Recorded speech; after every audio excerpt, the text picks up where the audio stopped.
To introduce our two candidates to the audience that's gathered here today and to those who are listening or watching from afar.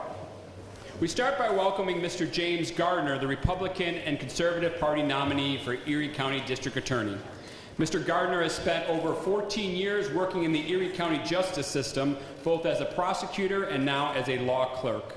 He was originally hired as an assistant Erie County District Attorney and worked his way up through the local courts, trying misdemeanors and DWIs throughout Erie County. He now serves as the principal law clerk to Erie County Court Judge Kenneth Case. Outside of the courthouse, Mr. Gardner is an active community volunteer here in Buffalo, where he lives with his wife and 3 children.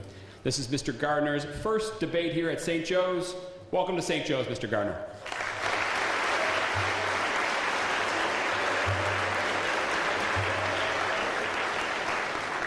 We also welcome Mr. Mike Keane, the Democratic and Working Families Party nominee for Erie County District Attorney.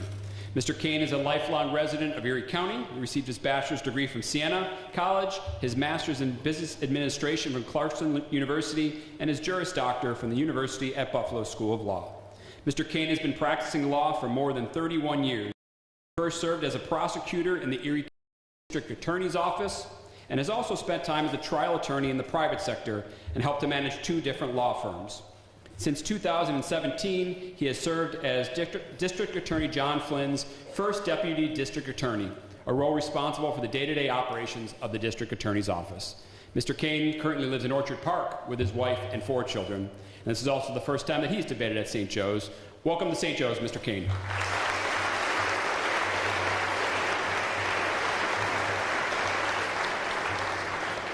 Beyond our 2 candidates, we also welcome several local government and civic leaders who have joined us this morning. And as I read your name, I just invite you to stand and be recognized. First, former Erie County District Attorney John Flynn is here.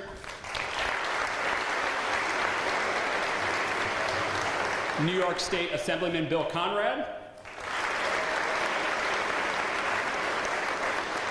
And then 3 of our are serving in public office. First, we welcome back New York State Senate Minority Leader Rob Ortt, class of 1997. Member of the Buffalo City Council, Joe Ferrello, class of 2000. And then our state Supreme Court Judge, Honorable Emilio Koliakovo, class of 1994.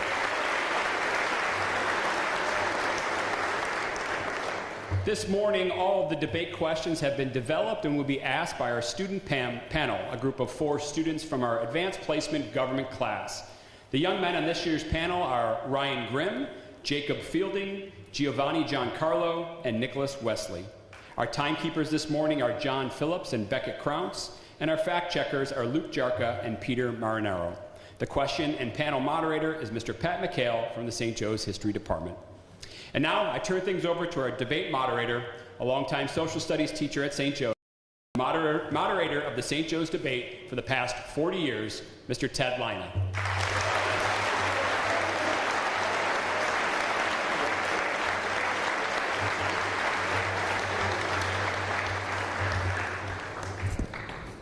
Wow, 40 years. And I'm only 49 years old. I can't believe it.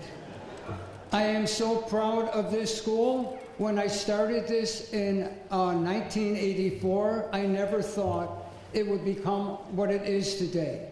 I also, as I'm looking at my former students, I didn't know that they would be politically elected to very high public office. I am so proud of all of you. And to this community here at St. Joe's. To my knowledge, we are the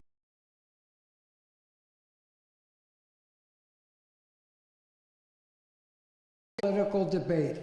I hope you enjoy the debate, and I've told each candidate to speak to this group this morning as if we're all adults, because the guys here are well informed and will be very attentive.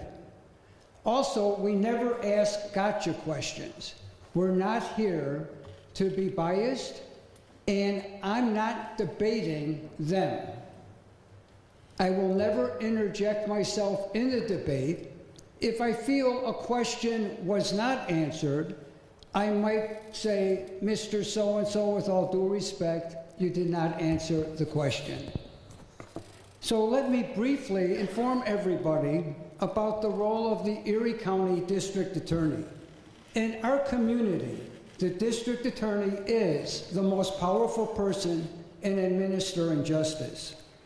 Since most crimes violate state laws, the DA is responsible for protecting our society from those who choose to break the law. In 1940, Robert Jackson, former U.S. Attorney and U.S. Supreme Court Justice, stated that the prosecutor has more control over life, liberty, and reputation than any other person in America. Although the police make an arrest, it's the DA that decides whether to charge a person with a crime, whether to prosecute a person, and if a person has been charged, prosecuted, and convicted by a jury, they will make a recommendation to the trial judge regarding sentencing. Quite frankly, the DA administers justice within this community, and this can include attempting to help people who, when appropriate, and not just punishment. I'm interested to know that the DA's office is a very large law firm. There are 110 ADAs, or assistant district attorneys, and approximately 130 support staff. So it is a very large office that's employed in keeping our community safe and rendering justice. I want to thank each of these two men. Without the candidates willingly being come to debate here at St. Joe's Collegiate, there is no debate. When you're running a campaign, it's not a 40-hour week, it's nonstop. And I can't tell you how much I appreciate both of you coming. And Mr. Flynn, thank you for coming. We've only done 2 DA's races, the 2016 race and this race. Thank you very much.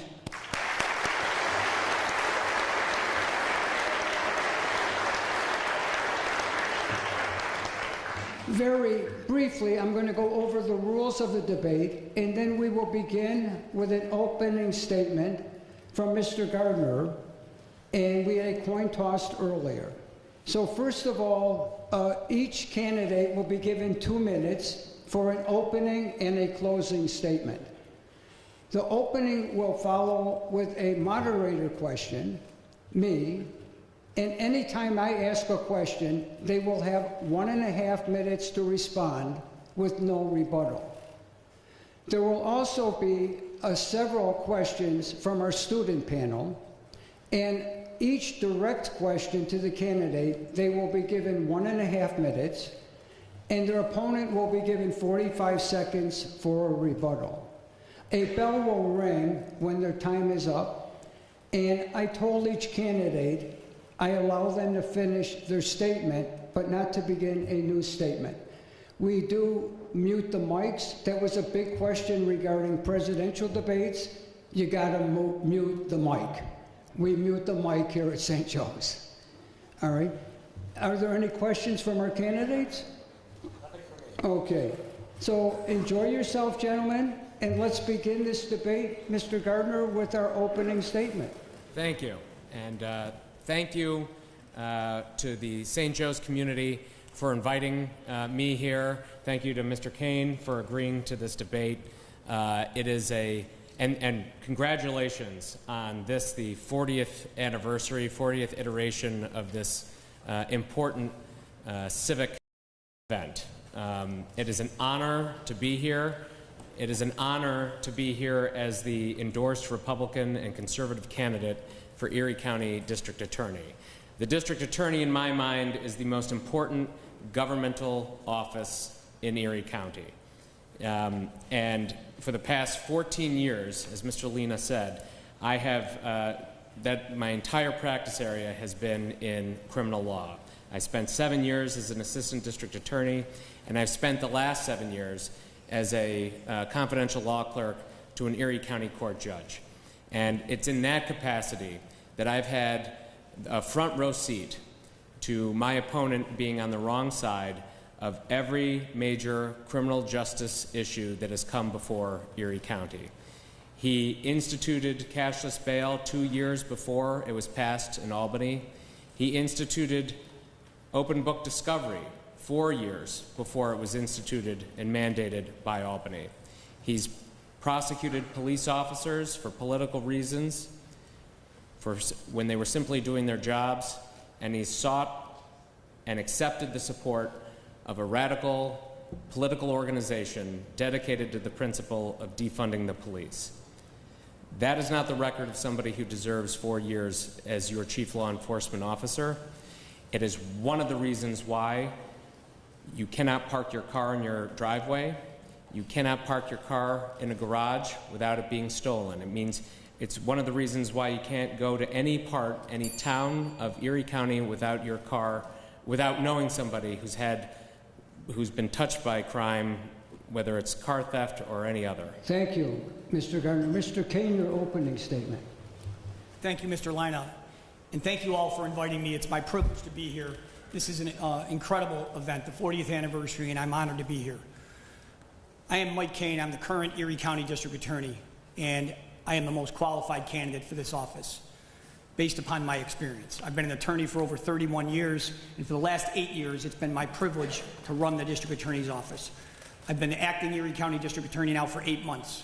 For the previous 7+ years before that, I was John Flynn's first Deputy District Attorney. And we handled over 21,000 cases every year in our office. We have 200 people that work for us, including 110 lawyers, and every day we do justice on behalf of the victims in this county. One of the things that I was most responsible for was the supervision of all the homicide cases. Every homicide case that was investigated and prosecuted in Erie County went across my desk. I was involved in those investigations from the very beginning. We would often get phone calls in the middle of the night, and I would work with detectives and police officers and lawyers in my office to make critical decisions in the middle of the night about the most important cases in our office. In 2022, we had one of the worst crimes in the history of this community, and I was on the ground floor of that case. I supervised the lawyers that prosecuted in the investigation of the racist murderer that killed 10 people on the city of Buffalo's east side. We brought justice to those families within 6 months. That's incredibly fast. We were able to obtain a conviction and put that man in prison for the rest of his life. One of the things that we've done in the District Attorney's Office is we've connected with victims. We've done it in a way that was never before done in the history of this office, and I hope to continue to be able to do that. I started my career in 1994, and I worked my way up as a young prosecutor for 5 years, trying eventually the most serious cases. I tried murders and rapists. And I left the DA's office in 1999 when my wife and I started a family. I'm proud of the support of a number of police organizations, and I look forward to answering all your questions. Thank you. We'll now begin with a moderator question, and each side will be given 1.5 minutes to respond, and there will be no rebuttal. Each of you are running for an office as an endorsed candidate of a political party that carries a 4-year term, and this is decided by a popular vote. Would you briefly explain what is the difference between the administration of justice from a Democratic or a Republican district attorney? Mr. Gardner, would you begin with that question? Excuse me. Sure. I'll begin by saying that there didn't used to be a difference. In my lifetime, it seemed as though that Democrats and Republicans largely agreed that criminals belonged in jail, that police officers were to be believed and to be trusted.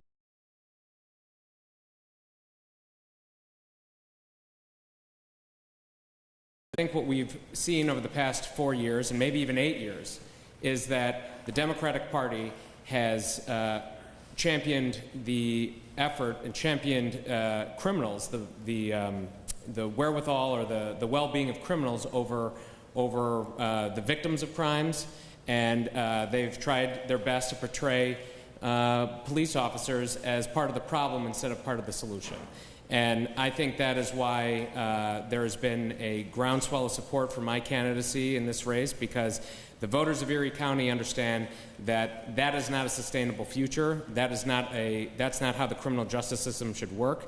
And I think they expect and demand common sense, which is that when somebody commits a crime, that person should be held accountable. That person should be prosecuted to the fullest extent of the law. There's no room for the criminal justice system to become a laboratory for social justice issues. We're talking about bread, and I guess I'll leave it right there. Thank you. Mr. Keane, your response. There is no difference between Republicans and Democrats in the administration of justice. It doesn't happen. I work with colleagues across New York State. We have 62 district attorneys in this state. Many of them are Republicans, many of them are Democrats. We all address the issues the same way. We do not do politics in our office. We do not make decisions based upon Republican and Democratic principles. It's as simple as that. And the idea that the police do not get our support is completely false. The police would not be supporting me if they did not have my support. They completely believe in me, they trust in me. I have the endorsement of every police agency in this county that has endorsed any candidate. The Erie County Sheriff's Department, the Buffalo Police Department, the New York State Police, the Amherst Police, Tonawanda Police, even the Western New York Association of Retired Police Officers, because they believe in me, they believe in our mission. It was my privilege to work with John Flynn for the last 8 years, almost 7.5 years. We did justice without looking at registration. We could care less whether someone's a Democrat or a Republican. That's not how we do our jobs, no matter how well my opponent wants to paint it. We would never do that. And the police know that. That's why they're supporting me. Thank you. At this point in the debate, we will begin with a direct question from our student panelists. Remember, each candidate has 1.5 minutes, and there will be a rebuttal of 45 seconds. Our first direct question goes to Mr. Gardner. According to the New York State Department of Motor Vehicles, the Driver's License Access and Privacy Act, commonly called the Green Light Law, was enacted on June 17, 2019, and took effect on December 16, 2019. It allows all New Yorkers aged 16 and older to apply for a standard, not for federal purpose, non-commercial driver's license or learner permit, regardless of their citizenship. Furthermore, applicants who have been never issued a Social Security number are also eligible to apply. Attorney would continuation of the state law, giving anyone, regardless of immigration status, the ability to obtain a state driver's license. No. I believe it is I believe that, well, I guess let me change my tack there a little bit. I think it's important if you're a immigrant to this country and you come into this country legally, and you follow the laws, wait in line, do everything right, then this country should open its arms to you and provide you with every opportunity that our forefathers, our relatives got. I think that, and if that's what we're talking about in terms of lawful immigrants coming into this country, I think they absolutely have the right to get a driver's license. I think they absolutely have the right to get a Social Security card, and I hope and expect that the U.S. government will ultimately accept them as citizens of this country. I think that's an important distinction, though, between whether you enter this country legally and whether you enter this country illegally. If you enter this country illegally, the first act of setting foot on this soil is breaking the law, and that is something that as a government should never support. I don't believe there's popular support for that position, and I would never support the idea that illegal immigrants can simply walk into the Department of Motor Vehicles and apply for a driver's license. Thank you. Mr. Keane, your rebuttal, please. So it's my obligation as the district attorney to enforce the laws that the state legislature and the governor pass.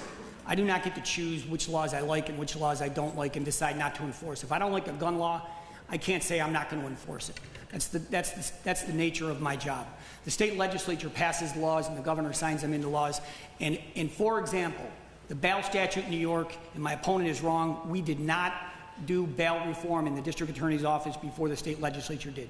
We enacted a policy because the lawyers in our office were doing it all different ways. And we told them, oh, you should ask for bail on violent criminals, and you should ask for bail on cases in which people are repeat offenders. That's what we did. For my opponent to spin it into some suggestion that we supported the bail law is just wrong. Thank you. Our next direct question goes to Mr. Keane. Social media has had a profound influence on the behavior of countless teens across the country. Groups like the Kia Boys, where minors engaged in stealing Kias and Hondais, were prompted by viral video challenges on sites like TikTok and Instagram.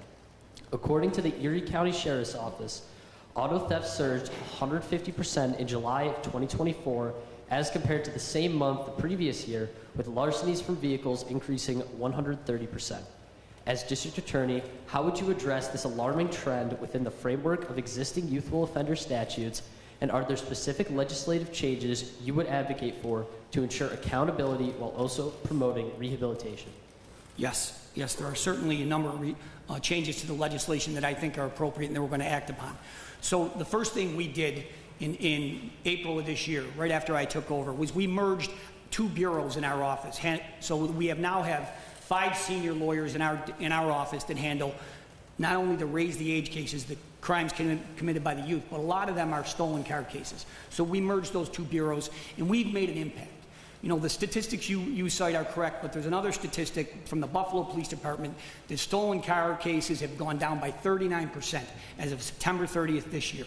That's impact. That's progress. And one of the things we did was we took the few number of kids that are stealing these cars. Remember the groups that you're talking about? We took them off the street. We were able to successfully prosecute them and put them in jail. And so that's part of the reason we've made an impact.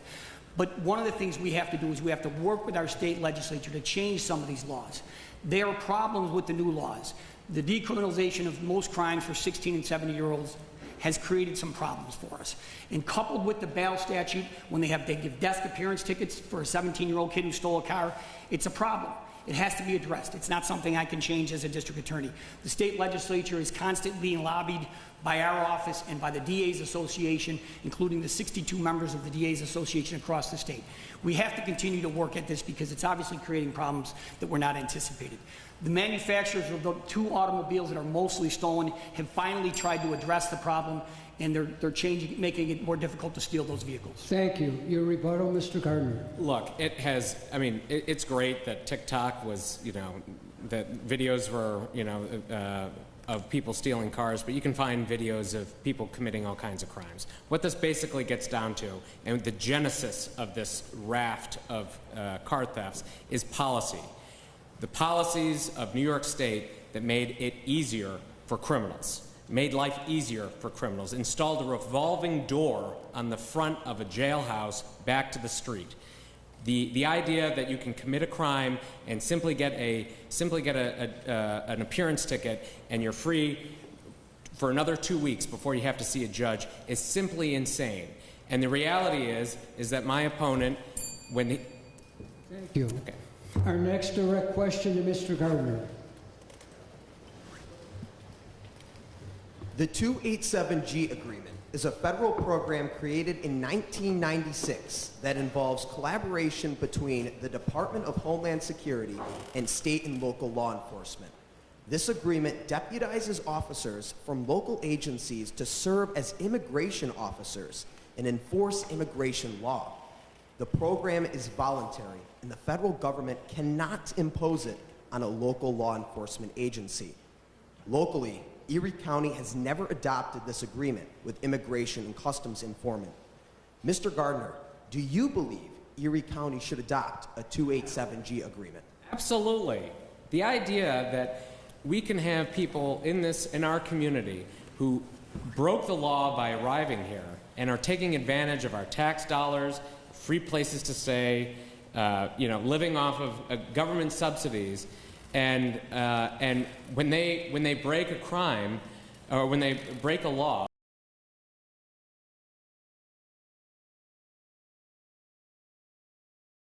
law enforcement officials is simply ridiculous. This is a perfect example of a political agenda trumping common sense.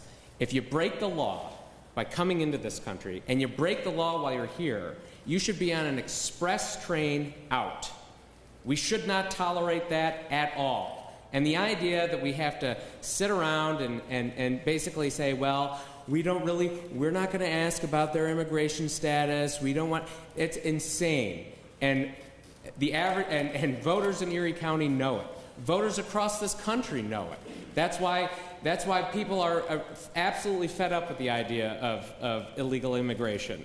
I mean, again, this is a different issue than people who come to this country legally, who wait in line and get permission and want to be worthwhile members of our society. But when you break the law, when your first act of coming to this country is breaking the law, and then the federal and local government erects a barrier to that communication with federal law enforcement, it's insanity. Thank you. Your rebuttal, Mr. Keane. So I certainly support the collaboration between our departments, the federal government and the State Department and the county departments. We do that every day. I work with my federal office, law enforcement partners every day. You know, whether someone's an immigrant or a citizen of this county or the United States, we prosecute people that commit crimes. If an immigrant commits a crime, we prosecute them. We don't care whether they're an immigrant or not. There is consequences if they're an immigrant. They can be deported, and they often are deported. That's not a decision that I make. That's made at the federal government level by the U.S. Immigration Department. And after they're done serving their time for the crime that they were convicted, they will face those consequences. And if they're deported, that's fine. I support that. We prosecute immigrants that commit crimes against other immigrants. We prosecute all people that commit crimes in this county. Thank you. Our next direct question to Mr. Keane. Bail is the payment of a sum of money determined by a judge that secures the release of people accused of crimes while awaiting trial.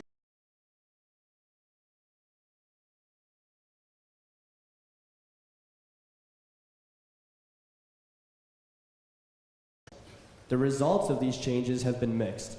A study conducted by the Data Collaborative for Justice at John Jay College suggests that eliminating bail in pretrial detention for most misdemeanors and nonviolent felonies reduced recidivism, while it slightly increased rearrest rates for those previously arrested for more serious felonies.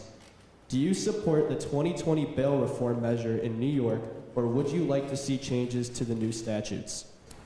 There are definitely changes that are necessary. We've been advocating for that behind the scenes. I'm not going to grandstand and make those announcements in front of 300 people here, but we do that every day behind the scenes. The bail statute had some serious flaws to it, and the legislature immediately addressed them shortly after enacting the statute. And they addressed some other flaws another year later, and then finally a third year they made some additional revisions. As you may know, bail is the purview of the judge. Our office makes recommendations on bail every day. Every violent crime that's committed in Erie County, we ask for bail or remand. And the judges get to make the decision as to whether they agree with us or not. People that commit repeat offenses, when John Flynn and I changed the policy in the office in 2017, we told our lawyers to ask for bail on repeat offenders. The state legislature made it more difficult to do that in certain situations, and we advocate for change all the time with our partners in state government. The bail statute certainly has some flaws. They need to be addressed. They're combined with, as I mentioned, the raise the age legislation.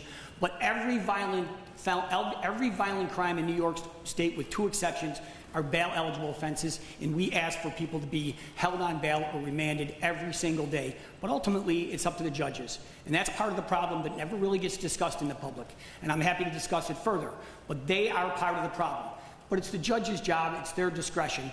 We get simply to make recommendations. And if people commit crime after crime after crime, of course we're going to ask for bail if we're allowed to under the state law. Thank you. Your rebuttal, Mr. Gardner. Well, the bail law in 2020 was one of the most disastrous pieces of legislation that has happened in this state. Certainly in my lifetime, maybe ever. My opponent and his role in his role in the administration that preceded him, they were thumping their chests about how they instituted a new policy that was never going to ask for bail for misdemeanors. And the reality is that most crime that people experience in our county are misdemeanors. The shoplifting, the theft, those low-level offenses are ultimately what contribute to the idea that crime is on the rise. It leads to the perception that criminals are running the criminal justice system. Thank you. Our next direct question goes to Mr. Gardner.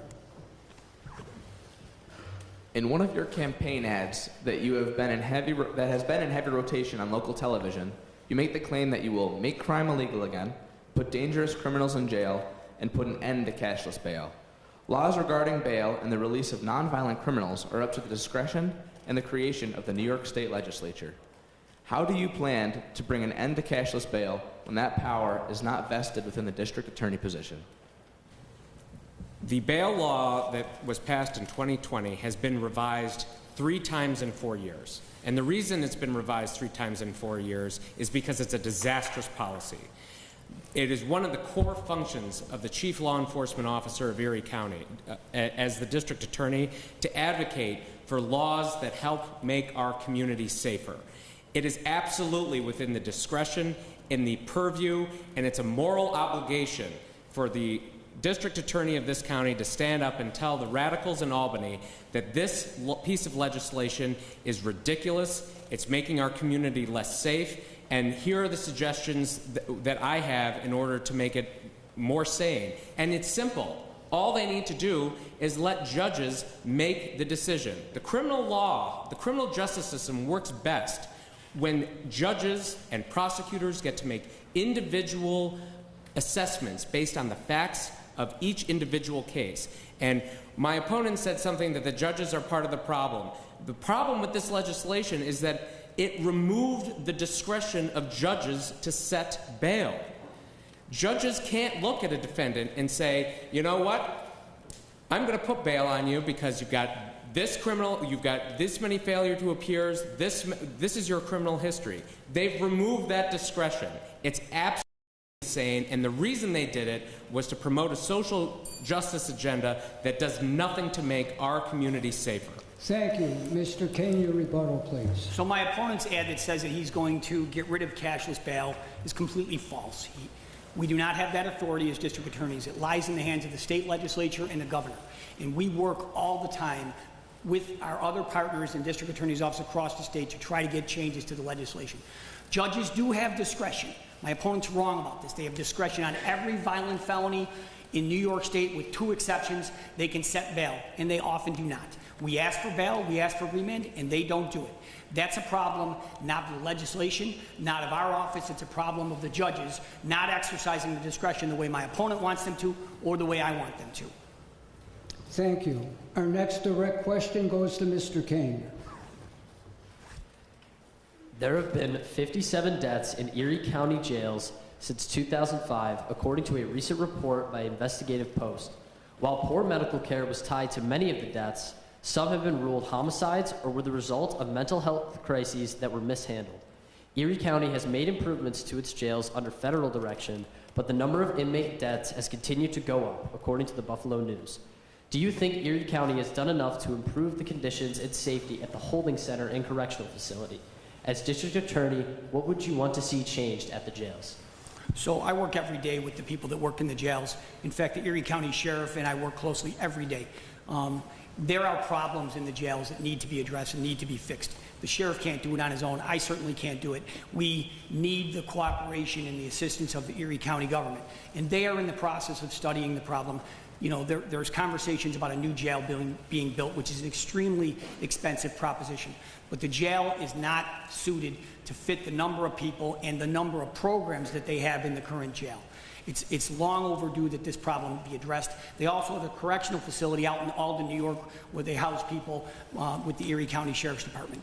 But we are constantly working to try to make the facility better. It's really the sheriff's purview, but I support the initiative. I support looking at the problem more closely. And obviously, if we're going to incarcerate people, which we do every day in this community, you have to keep them safe. You have to give them civilized living conditions. And that's what the sheriff is advocating for, and I certainly support that initiative. Thank you. Your rebuttal, Mr. Gardner. I think this is an area in which Mr. Keane and I are in full agreement. When you're arrested and you become a ward, basically the government, the county, it's our obligation to ensure that you, at a minimum, survive. I think one of the other things that, so there's always room for improvement, and certainly one death in custody is too many. But I think this also is an intersection. There's an intersection here with the mental health crisis that law enforcement officers, frontline law enforcement officers, see every single day. People who have tremendous mental health problems, and they become the obligation and the obligation of basically jailers, and it puts the people who work in the jail and the correctional facilities in a terrible position, and they could always be more supportive. Thank you. Sorry. Our next direct question goes to Mr. Gardner. In 2019, New York State implemented significant discovery reform laws known as the 30-30 discovery rules, which require prosecutors to turn over all evidence related to a case within strict timeframes aligned with the state's speedy trial limits. While intended to ensure a more transparent legal process, these reforms have led to substantial challenges for district attorneys, resulting in a sharp increase in case dismissals. Additionally, the reforms have contributed to a decline in guilty pleas and placed heavy burden on assistant district attorneys, leading to high attrition rates among prosecutors. Given these challenges, how do you propose to address the problems caused by the new discovery standards? Thank you for the question. I think the discovery laws are almost 1B in terms of disastrous pieces of legislation that New York State has passed. It has put an incredibly unfair burden on district attorneys' offices here in Erie County and across the state. The idea that turning over information, I mean, when we're talking about vast quantities of information, there's always been discovery in New York State, and prosecutors always had to provide defense attorneys with the information that pertained to the defendant's crime, and there is a whole schedule of information that they were always entitled to. What makes this piece of legislation so dangerous is that it links, as you mentioned, the turning over of that information to speedy trial time. Those two things could not be any more different. They do not belong together. It has nothing to do, I think the intention of the legislature was to sort of speed up, you know, they were worried about people being detained in Rikers Island in New York City for years and years. That isn't a problem that really was an issue here in Erie County, and it was a one-size solution to a problem that didn't exist up here. And it has made the lives not only of prosecutors but also law enforcement, because in addition to that, now they have to, the DA's office has to provide the employment records of police officers. Thank you. Mr. Keane, your rebuttal. So you are correct. Tying the speedy trial statute with the discovery statute is probably the biggest problem that the legislation dumped on us in 2020. They need to be separated. We should have to disclose all the evidence, of course, and we do that. But making us do it within 30 days is nearly impossible. It makes our jobs extremely difficult. We are advocating on behalf of district attorneys' offices across the state every day to make changes to this kind of legislation. Our partners across the state are trying to get the legislature to unlink the speedy trial statute with the discovery statute. I agree that it is a significant problem and it needs to be addressed. Thank you. Our next direct question goes to Mr. Keane. In light of the recent dismissal of criminally negligent homicide charges against Ryan Stencil as a result of a car accident in Lancaster that took the lives of 2 teenagers, how would you address the challenges faced by the district attorney's office in prosecuting complex vehicular homicide cases? Specifically, how would you balance the need for thorough investigation and evidence gathering with the timely filing of charges, especially when dealing with toxicology reports and expert testimonies that may be subject to change or reinterpretation, particularly in cases where technical or procedural issues can lead to dismissals? So, understanding that the Ryan Stencil case is still pending, I have to be very careful. I cannot talk about the facts and circumstances surrounding that case. That decision by the judge is under appeal. We disagree with the decision and we're appealing it. In addition to that, my opponent's judge handled the case for a period of time, so we really shouldn't be talking about it at all. The case But the issues in the case are not insignificant. The issues in the case need to be addressed by the state legislation. We get toxicology reports every day, but when judges make decisions dismissing cases, we have the right to appeal them. The state statutes really don't apply. They don't make it more difficult to prosecute this case. What happened here was that the judge made a decision that we disagree with, and we're pursuing the appeal. We feel confident in the case, but I'm not going to discuss it any further because it would be inappropriate. Thank you, Mr. Gardner. Your rebuttal. That case is disturbing for a number of reasons. Obviously, whenever the lives of two young people are lost in such a horrific manner, it's an absolute sheer tragedy.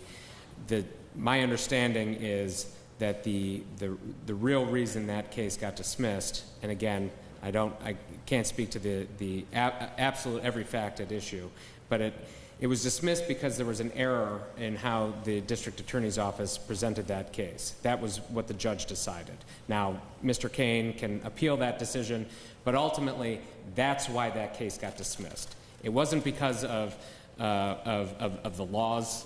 It was because of how that case was presented to an Erie County grand jury. It was a mistake by the prosecutor. Thank you. At this point in the debate, we're going to air a video initially covered by Channel 2 News. So if you would please run the video. It was our story that prompted a political attack ad against acting district attorney Mike Keane, but tonight Keane supporters are speaking out against that ad that they say misrepresents the truth about what really happened 40 years ago. A political ad hitting the airwaves this week is aggressive in its attack on acting Erie County DA Mike Keane.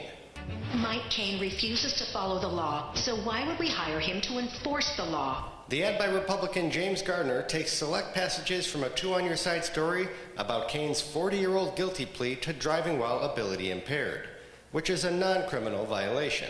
2 other charges of assault and resisting arrest were later dropped. I don't think it's to be expected. I don't think it's part of the game. I think it's over the line. I don't think it's appropriate.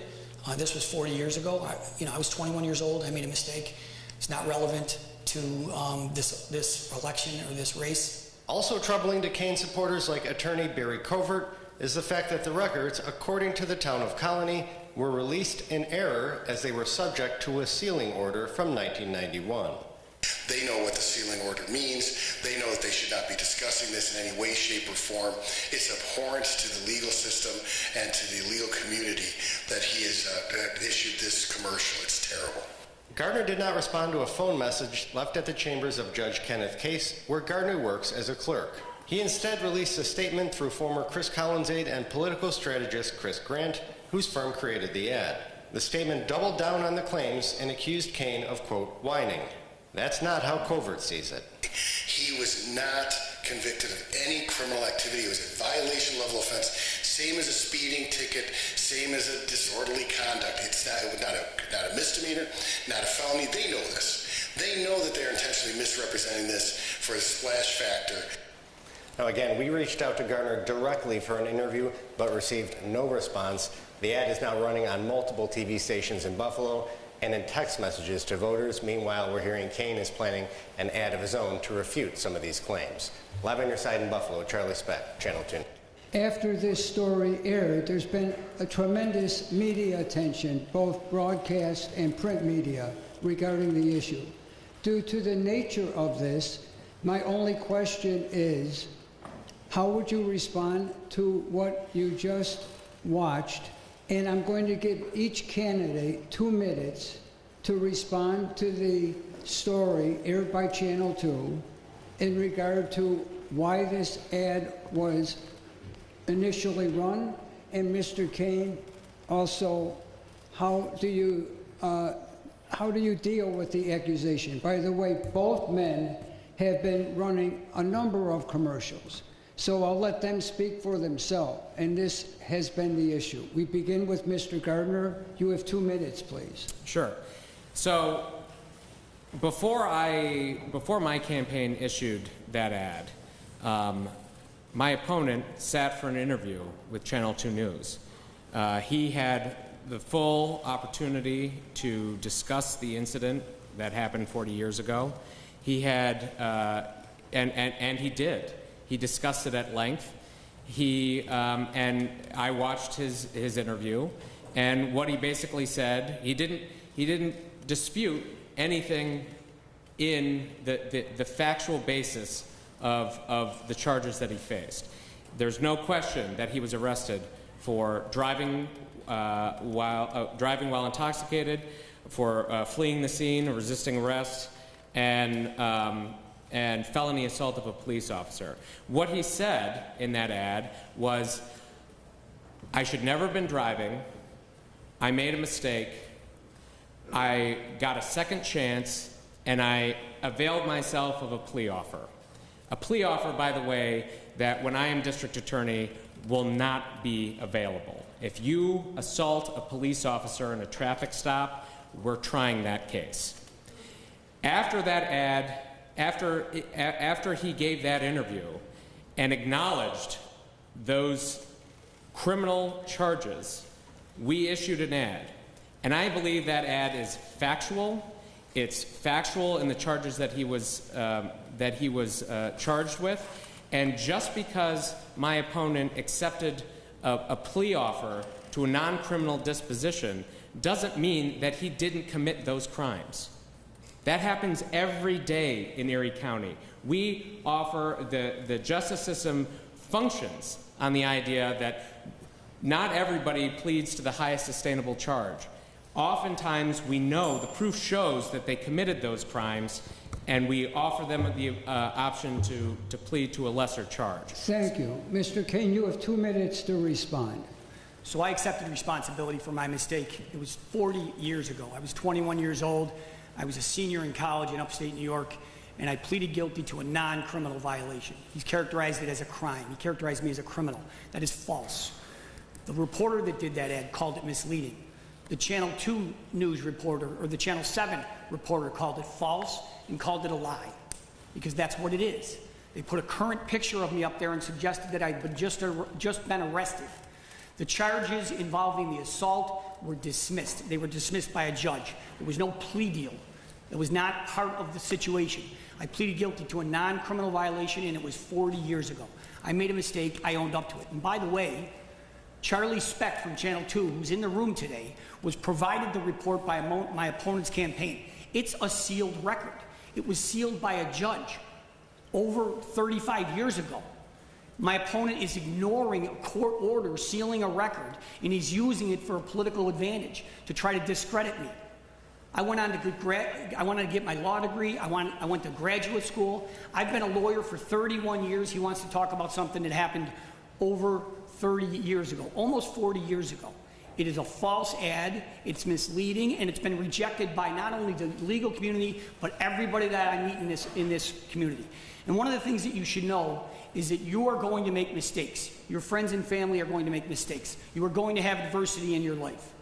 And you should be able to get up, clean yourself up, and move on with your life. That's what I did. I've accepted responsibility for it, for my opponent to try to use this to his political advantage when he's violating a court order, knowing the records are sealed, and he provided them to a media outlet to try to take advantage of it, is wrong. It's inappropriate, and it's outside the appropriate conduct, not only in a campaign like this, but he is an attorney.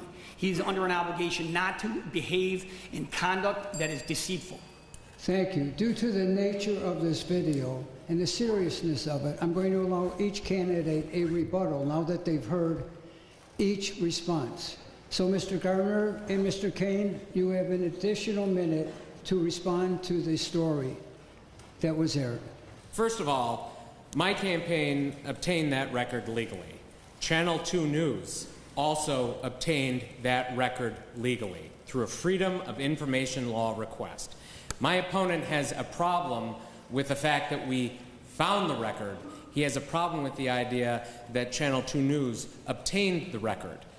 His issue is not with me, it's not with Channel 2, it's with the town of Colony that obviously didn't seal the record. I have done nothing wrong.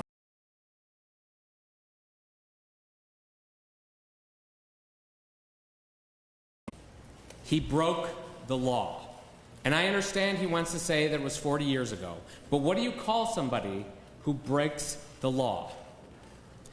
How can you, as the chief law enforcement officer, deny a defendant accused of the same conduct, the same plea offer that he himself availed himself of? You can't unless you... Thank you. Thank you. Mr. Keane, you have a minute for a response. So, Channel 2 obtained a report from my opponent's campaign. Colony town attorney then told my opponent's campaign that the record was inadvertently disclosed and it should be destroyed. I've seen the letter. They have it. They're ignoring it. They're continuing to use the ad and violate a court sealing order. If you are going to violate court orders, and my opponent works for a judge, if you are going to violate court orders and continue to do that, that's the kind of judgment that does not belong in the district attorney's office. I have never been convicted of a crime. For him to characterize that as me being a criminal is completely wrong. People that get accused of crimes have their charges dismissed. Those assault charge was dismissed, not by me, not by my lawyer. They were dismissed by a judge and by the prosecutor. That's what happened. I was never convicted of a crime, and for him to characterize it that way is false. It's misleading. And that is, we take a specific oath as lawyers to not engage in conduct that is misleading and deceitful. I want to thank each of these two gentlemen for calmly responding to the story that aired, and thank you very much for answering the question.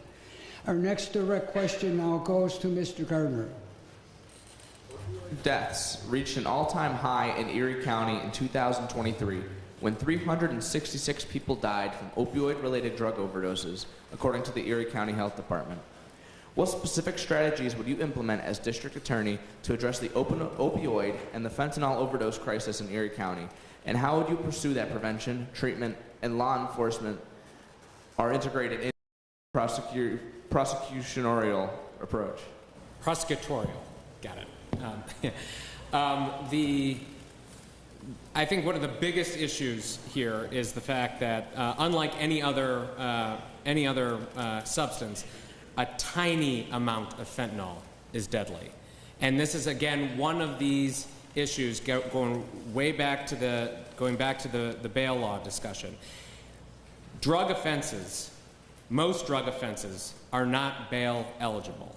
Okay, that means that judges don't have discretion to set bail. They don't qualify. And that is, again, something that the 2020 bail law changed. It's something that needs to be undone. And for this exact reason, a misdemeanor weight of fentanyl can probably kill half the people in this room. And we've seen it in our correctional facilities, where trace amounts of this substance get secreted into prisons and jails, and suddenly corrections officers are hospitalized as a result of it. It is a massive problem. It has to be addressed. I think from the criminal justice perspective, it has to be addressed through that bail law legislation. Judges should have the authority and the discretion to evaluate the cases that come before them, to look at the facts before them, and to set bail on people who peddle in this poison. Thank you. Your rebuttal, Mr. King.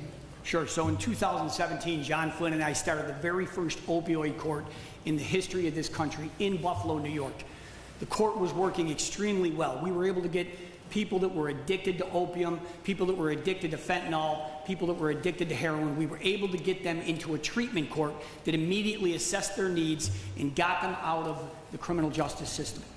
Those people needed treatment because if they were let out of jail, they were going to overdose. We started that court 2017. Unfortunately, and I agree with my opponent here, the bail laws were enacted and it affected the ability for that court to proceed. We no longer have the leverage to hold people that are accused of low-level possession of fentanyl or heroin, and we can't get them into treatment court. It's a problem. Thank you. Our next direct question goes to Mr. King.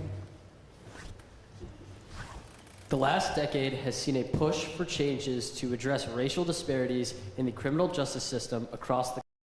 Given the role of the Erie County District Attorney in recommending whether a defendant is given probation or jail time, How would you address demands for a more equitable and rehabilitative approach to criminal justice?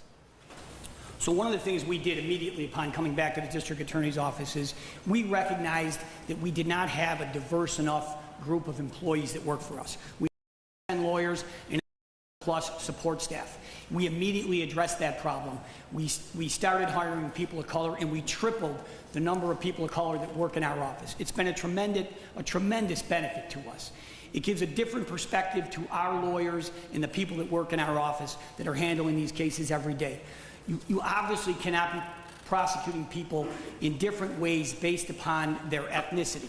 We do not do that in the district attorney's office. I don't think the police departments in this county conduct themselves that way. I have the support of all the police departments in this office, and we are on the same page. We're out in the community every day. It's one of the things I'm most proud of, that we developed under John and my leadership 8 years ago. We developed a community prosecution unit and a community engagement team because we have to be in the community in order to effectively work for them. The people that live in this community have to know us, they have to understand us, and they have to trust us.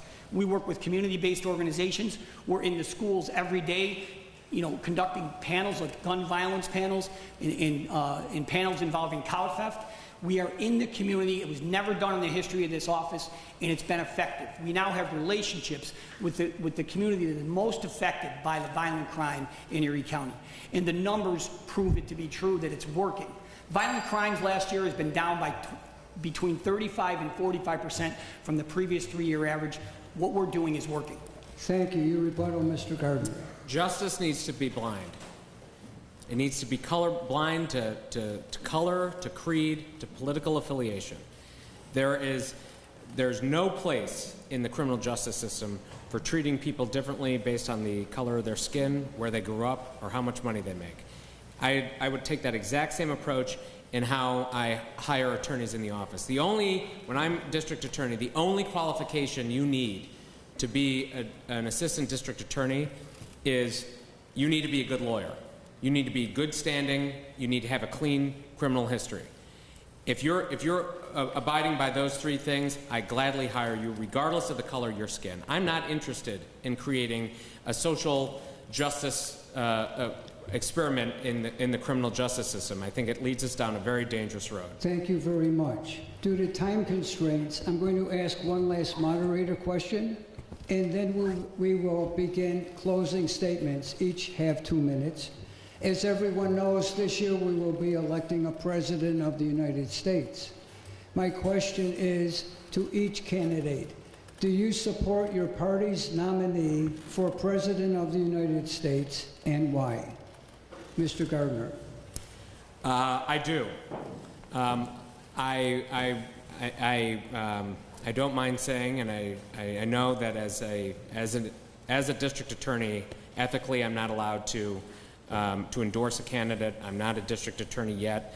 I don't mind, and for full disclosure, given everything that the season that we're in, I don't mind saying that that I am going to vote for Donald Trump, who is the standard bearer of the Republican Party, who endorsed me.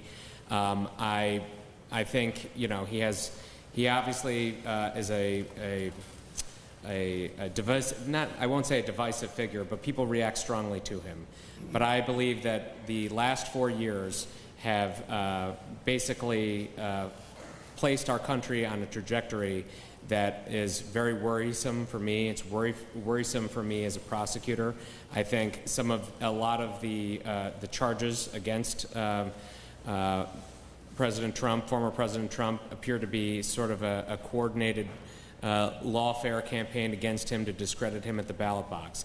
I believe that the proper format for deciding who's going to be our elected president is through the democratic process. I think we're seeing that play out, and I don't have any hesitation at all in saying that I'll be voting for Donald Trump. Thank you very much. Mr. Keane? So, Mr. Leina, as my opponent just alluded to, I'm under a strict ethical obligation not to endorse any specific candidate. So I'm not going to comment on who I'm going to vote for or who I support in the presidential election or any election for that matter. My job as a law enforcement officer in this community is to enforce the laws regardless of party affiliation. I work with people that are Democrats, Republicans, liberals, conservatives, it doesn't matter to me. I do not do my job based upon those principles. I do my job based upon the laws of New York State, and I follow those laws, and I follow the ethical rules that I'm obligated to follow.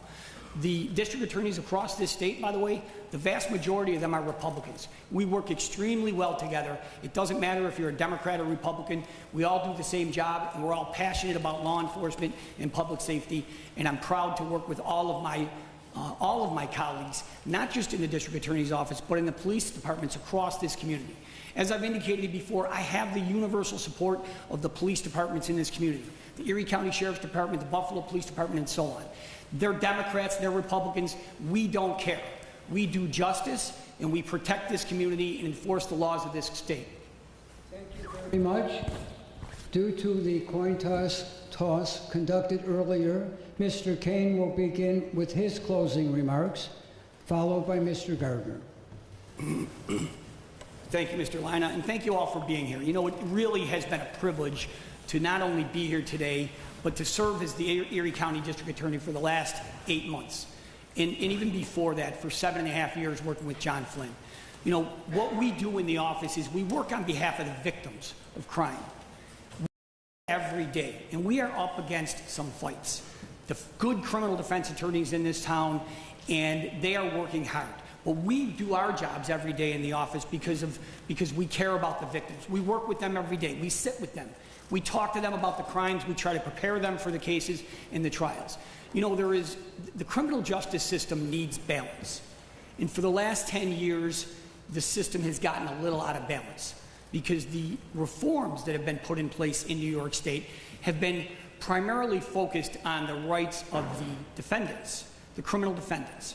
I think we have to return to looking at the rights of the victims and put the system more in balance. We fight for the victims every day, and we're going to continue to do that. It's been my privilege to serve in this capacity. I come from a big family, a long history of public service in my family, police officers, firefighters, nurses, all across this county, and I'm proud to do the public service that I do in this office every day. I'm proud to work on behalf of each and every one of you. I hope to be able to continue to do so. Thank you very much. Thank you. Mr. Gardner, your closing remarks. Thank you again for hosting us, and thank you again for your attention, and I have to say, what wonderful, insightful questions from each of you. I mean, it is a true testament to this debate and to your institution. I was as nervous as I could be coming up here today, and you gave me everything that I could handle and maybe a little bit more. But I really appreciate the opportunity to be here, and I appreciate the opportunity to be standing on stage next to my opponent. I mean, the question that every voter has coming up this November 5th is, who can you trust to keep the community safe? And the answer to that question is simple. My opponent has been on the wrong side of every issue affecting criminal justice in Erie County for the past 4 and 8 years. He implemented cashless bail 2 years before he was required to. He implemented the discovery law 4 years before he was required to. And then he stands up here and says, these changes, they've made our life very difficult. He was supporting them before he figured out how deeply unpopular they are and how dangerous it has made our community. And on top of it, he then runs around saying that he's got the support of every law enforcement officer, every law enforcement agency, and then he accepts the support of a political organization that is dedicated to the principle of defunding those police departments. That's hypocrisy on a level that you don't usually see in a race for district attorney. I think it is time to turn the page on his leadership. I think it's time for a fresh approach to how crime gets prosecuted in Erie County. I think it's time to make crime illegal again, and I think I'm the candidate who can best accomplish that. Thank you very much for having me. Thank you. Gentlemen, this is a debate. Unlike the national debates, there was no name calling, no talking points. Each man answered each question.